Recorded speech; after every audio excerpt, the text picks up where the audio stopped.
कुल्टी में अभिजीत घटक का धुआंधार जनसंपर्क।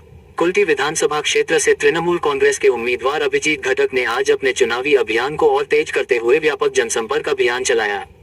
उन्होंने वार्ड संख्या 68 के मद्रासी पारा, देवनगर और सरदापली इलाकों में घर घर जाकर लोगों से मुलाकात की और आगामी चुनाव के लिए समर्थन मांगा। इस दौरान अभिजीत घटक ने स्थानीय निवासियों से सीधे संवाद स्थापित किया, उनकी समस्याओं और सुझावों को ध्यान से सुना तथा भरोसा दिलाया कि उनकी प्राथमिकताओं को ध्यान में रखते हुए विकास कार्यों को आगे बढ़ाया जाएगा। जनसंपर्क के दौरान उनके साथ बड़ी संख्या में पार्टी कार्यकर्ता और समर्थक भी मौजूद रहे, जिससे पूरे इलाके में चुनावी माहौल और भी गर्म हो गया। जैसे जैसे 23 अप्रैल को होने वाले मतदान की तारीख नजदीक आ रही है, वैसे वैसे सभी उम्मीदवार अपनी पूरी ताकत झोंकते नजर आ रहे हैं। अभिजीत घटक भी लगातार क्षेत्र में सक्रिय रहकर हर वर्ग के लोगों तक पहुंचने की कोशिश कर रहे हैं। सुबह से लेकर शाम तक अलग अलग वार्डों में जाकर वे मतदाताओं से सीधा संपर्क बना रहे हैं।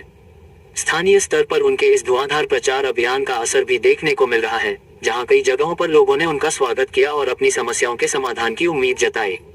चुनाव में अब बेहद कम समय बचा है, ऐसे में उम्मीदवारों के लिए हर दिन और हर घंटा महत्वपूर्ण हो गया है। कुल मिलाकर कुल्टी विधानसभा में चुनावी सरगर्मी चरम पर है और सभी राजनीतिक दल अपनी जीत सुनिश्चित करने के लिए पूरी मेहनत और रणनीति के साथ मैदान में डटे हुए हैं।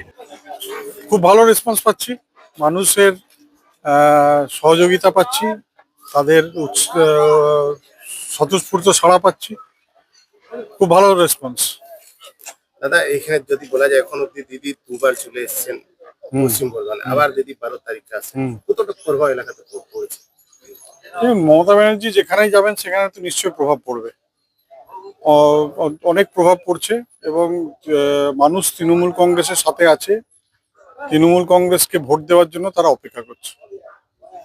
9 তারিখে মোদি আসছে, কি কোনো প্রভাব কি পড়তে পারে, কি আশা করছেন? না, উনার প্রভাব তো পড়ার কিছু নেই, উনি তো আসবেন, কিছু মিথ্যা কথা বলবেন, কিছু মিথ্যা প্রতিশ্রুতি দেবেন। হ্যাঁ, এটা তো এর আগেও উনি এসছেন, এরকম ভাবেই 15 লাখের স্বপ্ন দেখিয়েছেন, আচ্ছা দিনের স্বপ্ন দেখিয়েছেন।